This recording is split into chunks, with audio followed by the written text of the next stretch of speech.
Let me start off by saying a huge thank you to those of you who watched my first video. Covers for Cures really started out as this idea of something for myself, and I kind of just took it and ran. And it was my hope that at least one person would watch my video, and it's been many more than that. So thank you to my family, my friends, strangers, everyone in between. It really means a lot to me that you take the time to check out what I have to share with you, and I hope you stay tuned for what else I have in store. Music has always been a very important part of my life. I grew up around music. I come from a family of musicians. I don't play an instrument, but this computer is resting on a piano, hopefully someday. But singing has always been something for me that's been kind of this outlet. I sing in the shower, I sing in the car, I sing to my students.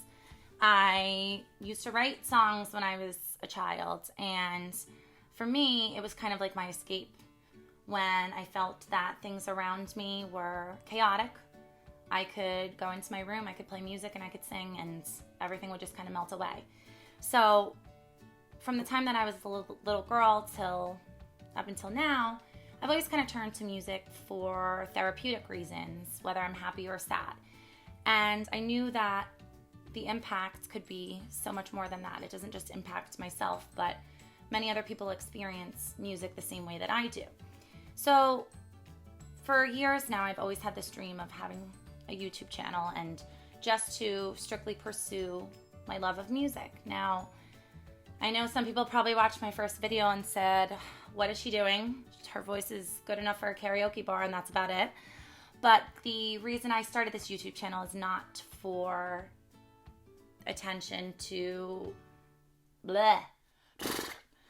This is harder than singing. The reason I started the YouTube channel was not to make an impact with my voice, at least not musically, but to make an impact with my message. And my message is that you are not alone, that you can find healing in music.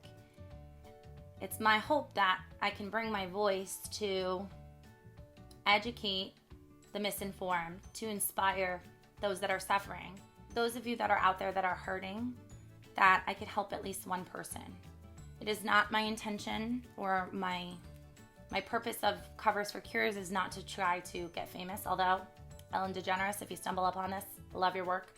It is my hope that I can open up the conversation about mental illness and I can make people feel like you're not alone. It's okay to talk about these things. These things are more common than you realize. When I sat down to think about all the people that I know that are affected by mental illness, the list just went on and on and on. Because mental illness is not just being depressed. It's not just being suicidal. There's eating disorders. There's anxiety. Anxiety being one of the most common forms of mental illness. There's schizophrenia. The list goes on. Addiction. And the more that I thought about all the different kinds of mental illness that there are, the more people I could think about that I knew personally that were affected by some form of mental illness. And the part that upsets me the most is that people are afraid to talk about it. And for those of you that are afraid or that are suffering, I want to be that voice for you. I want to let you know you're not alone. I want to let you know that there's hope. Music is healing. And keep watching Covers for Cures to stay informed, to stay positive. And anything else, bud? Keep watching Covers for Cures. Stay tuned for my mommy's next cover coming out tomorrow.